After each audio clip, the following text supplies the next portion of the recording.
Rusalke.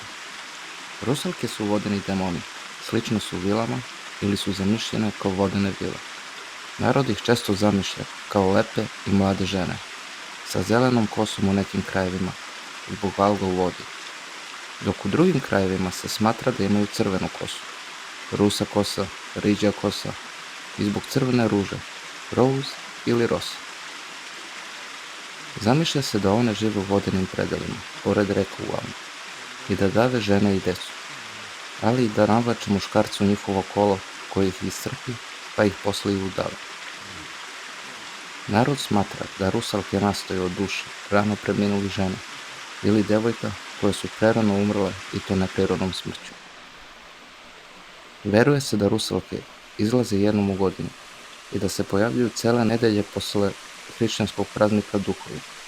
One izlaze iz vode, trče po poljima, penjale bi se po granama drveća i tu bi se češljale, plele vence cveća i dozivale bi se međusobno, kikuću se, igrale bi i pevale bi noću po mesečini.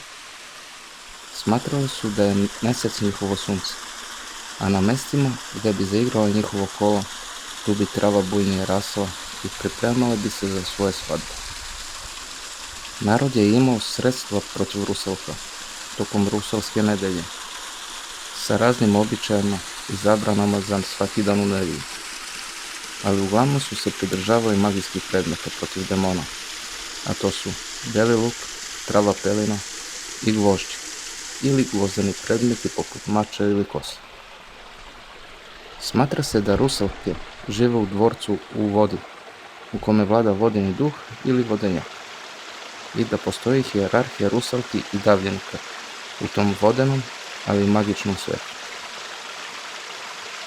U selu Duboka se dešavalo da su žene prilikom igranja u kolo tokom rusalske nedelje padale u trans i da su ih napadale nevidljive sile ili besovi, zli dusi, i da su imale snagu 4 ljudi. Da bi se oslobodile rusalki, ljudi su krštavili mačevi znaju tih žena, držeći pelinovu travu, beli luk i kamilicu.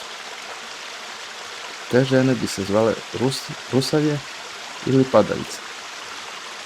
I te žene tvrde da su pričali sa pokojnim dušama. U selu Duboka se više ne dešavaju padavice, ali i dalje ostaje uspomena na ova vremena da ljudi još uvek imaju bogatu tradiciju u igranju, veselju i u tradicionalnom folkloru koja se svake godine dešava. Zanimljivo je da u centru sela ima lep mural koji ocrtava rusalje i njihov značaj u ovim predelima. Taj običaj takođe može da se poveže i sa zduhačima, jer kad zduhač legne i kada se priprema da se bori protiv besova, ala i drugih zduhača, oni padaju u trans, ostavljajući svoje telo dok se njihova duša bori. Ljudi da bi zaštitili zduhača, mahali bi mačevima ili noževima, zato što se demoni plaše kovanog gvožđa i da ne bi naudili telo zduhača koje je bespomoćno. Ali takođe postoji legenda iz Duboke o 2 kraljice, moguće iz Vilin carstva, koje su se zaljubile u jednog smrtnika kod dubočke pećine Gaura Mare i da su zbog njega započele rat do istrebljenja. Te kraljice su se zvale Planinka i Zlatinka, a kada je Zlatinka pogodila strelom Planinku u srce, koja je imala nož u ruci, kada je pala, njene ratnice su je pridržavale, pa je tiho izgovorila: "Kako smo Zlatinka i ja danas pale za Svetu Trojicu, da Bog da žene u Dubokoj padale dole." Nadam se da vam se svidio ovaj video. Zdravo!